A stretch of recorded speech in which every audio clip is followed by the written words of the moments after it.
Bayern gegen Bremen, alter Klassiker in der Bundesliga. Damit startet Spieltag Nummer 21. Die Bayern zu Hause machen sie es vielleicht souveräner als gegen Kiel. 4:3 dann am Ende, nachdem sie 4:0 eigentlich schon ganz souverän vorne lagen. Haben es dann nochmal spannend werden lassen.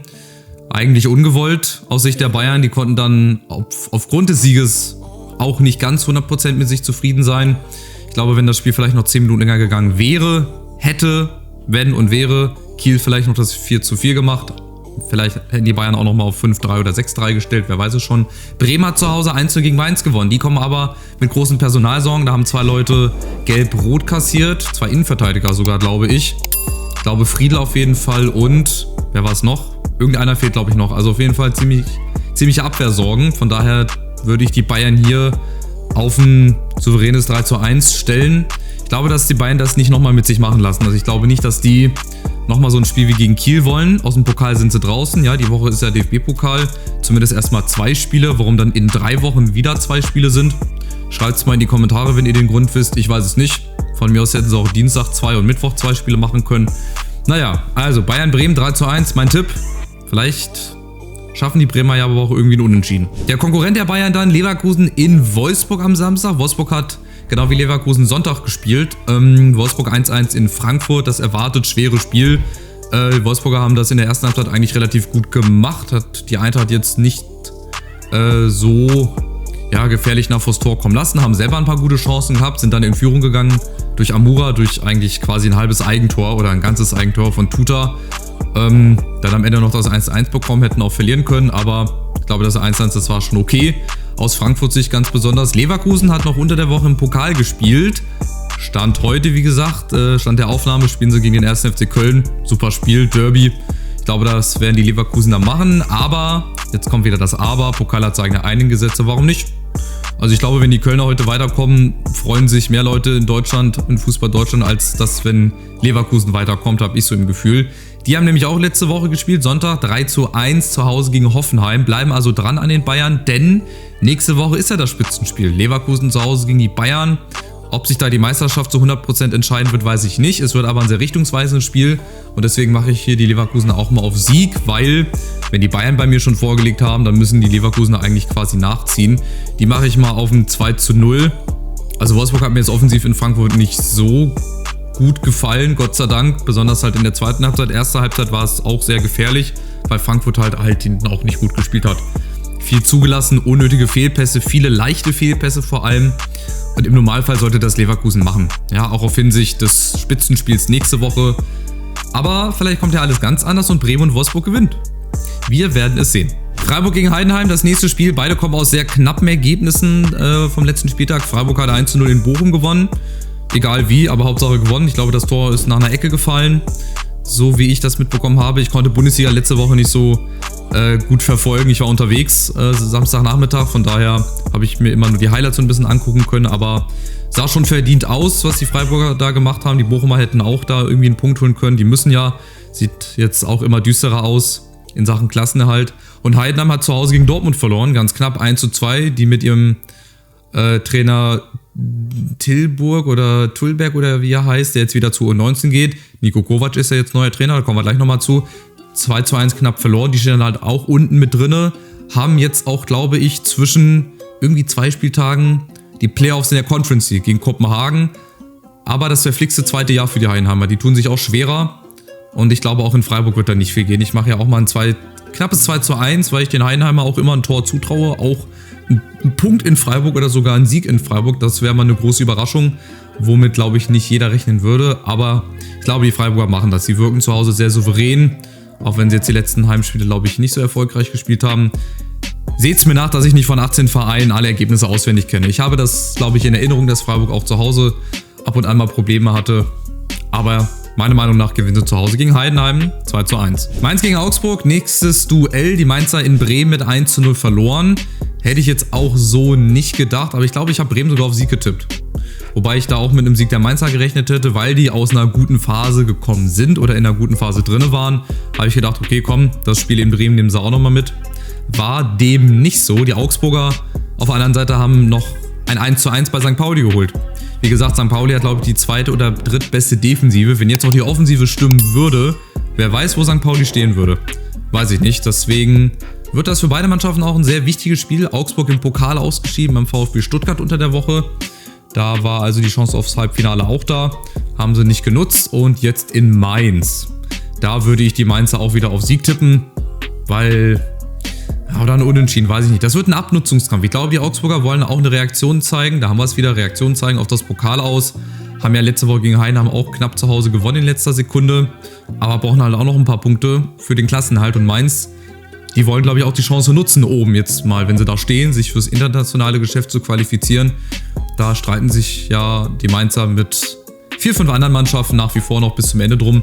Aber ich mache die Mainzer hier auf einen knappen 1:0 Heimsieg, weil ich die ein bisschen stärker einschätze und für stärker halte. Gerade auch zu Hause ist Mainz sehr schwer zu bespielen. Aber auch Augsburg, sehr unangenehm. Die haben auch auswärts letztens gut gepunktet. Vielleicht wird es auch ein Unentschieden.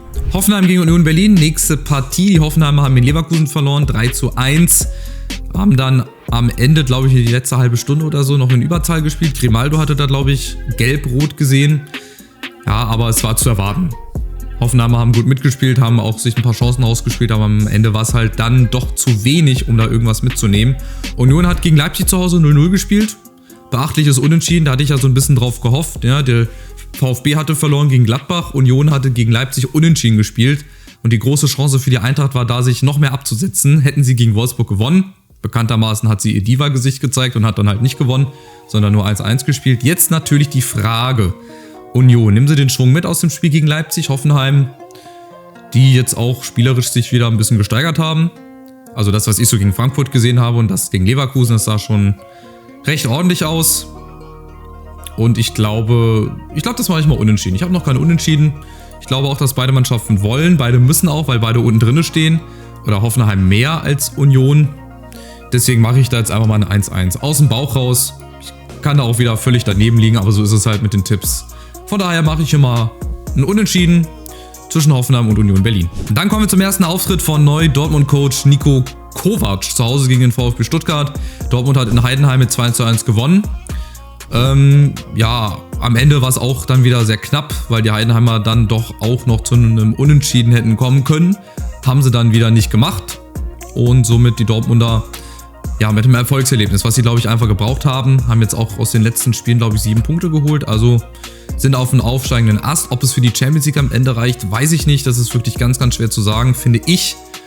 Weil, ja, die Dortmunder eine Mannschaft einfach werden müssen. Die haben gute Einzelspieler, aber irgendwie funktioniert das nicht als Mannschaft. Habe ich so das Gefühl von außen. Ich bin ja da nicht so nah dran.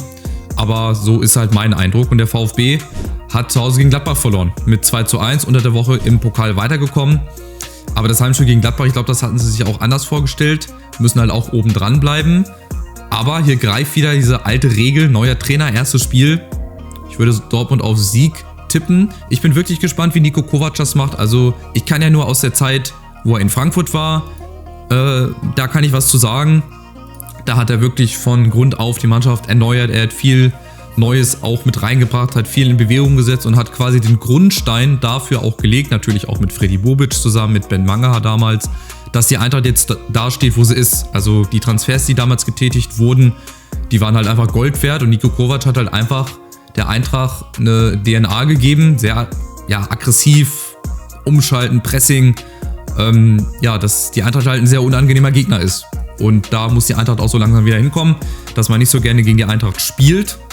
Und ich bin gespannt. Also ich setze die Dortmunder auf Sieg wegen dieser Regel. Also wegen dieser Regel ist ja keine Regel, aber meistens gewinnt der neue Coach sein erstes Spiel. Von daher mache ich mal die Dortmunder auf Sieg.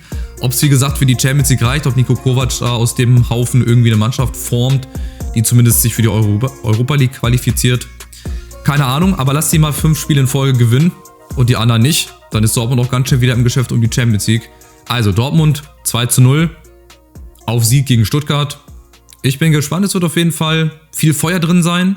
Das kann ich mir vorstellen, beide Mannschaften, die nach vorne spielen wollen. Ja, und am Ende kommt hoffentlich ein gutes Spiel bei rum. Und aus meiner Sicht ein 2:0 für den BVB. Schönes Topspiel dann, wir dürfen mal wieder ran. Gladbach zu Hause gegen Frankfurt. Waren auch immer schöne Spiele in den letzten Jahren. Gladbach hat in Stuttgart gewonnen. Hat nicht nur mich, glaube ich, so ein bisschen überrascht, weil ich halt auch mit dem VfB gerechnet hätte. Sage ich, wie es ist. Ich schätze die Stuttgarter auch nach wie vor stärker ein als Gladbach. Aber die haben halt auch gerade durch Kleinis und durch Stöger, ich kann es immer nur wiederholen, 2 richtig gute Transfers getätigt, haben aber zurzeit, glaube ich, Frank Honorat verletzt. Wir hatten da letztens in einem Space auf Twitter drüber diskutiert, was wir halt regelmäßig unter Frankfurt-Fans machen, dass das auf jeden Fall eine Schwachstelle sein könnte, dass nicht so viel über Flanken geht. Muss ja aber nichts heißen, weil die Eintracht auf der anderen Seite hat 1-1 gegen Wolfsburg gespielt, hat am Deadline-Day nochmal die Fans ein bisschen zittern lassen. Ja, Michy Batshuayi ist dann am Ende noch gekommen. Es war aber ein Hin und Her. Erst hieß es, er kommt, weil er war dann auch nicht im Kader für das Spiel von Galatasaray.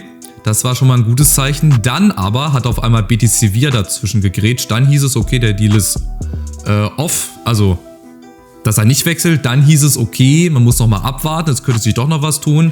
Und dann, glaube ich, um 9:30 am Montagabend war die Gewissheit da, dass Michy Batshuayi doch noch zur Eintracht Frankfurt wechselt. Finde ich eine gute Ergänzung. Neben Wahi und Ekitike, weil Matanovic auch verletzt ist, mit Bahoya vorne, mit Can Uzun haben wir wirklich eine gute Struktur auch. Ich glaube, Batshuayi kann halt einfach mit seiner Erfahrung auch ganz viel machen. Ne? Der hat schon in der Champions League gespielt, der war beim BVB, der hat bei Chelsea gespielt, der war jetzt in Istanbul.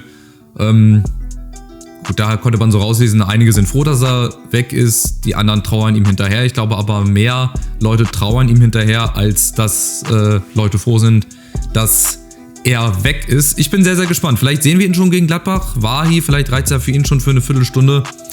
Und von daher wird das ein sehr interessantes Spiel. Schöne Partie, schöne Paarung. Natürlich Sieg für die Eintracht. Ich glaube, ein knappes Spiel. Ich glaube, auch die Eintracht spielt da wieder nicht zu 0. Ein 1:2. Wäre ich sehr froh drum, dann würden wir uns oben weiter festsetzen, je nachdem wie die anderen spielen. Wird sehr spannend. Ich könnte mir vorstellen, dass Gladbach das zu Hause macht. Das wird eine sehr, sehr ausgeglichene Partie. Und am Ende entscheidet wahrscheinlich die Tagesform. Und ich hoffe natürlich aus Frankfurt-Sicht, dass Frankfurt sich dann am Ende durchsetzt. Am Sonntag haben wir dann einmal Abstiegskampf pur. Holstein Kiel gegen den VfL Bochum. Das ist der vorletzte gegen den letzten.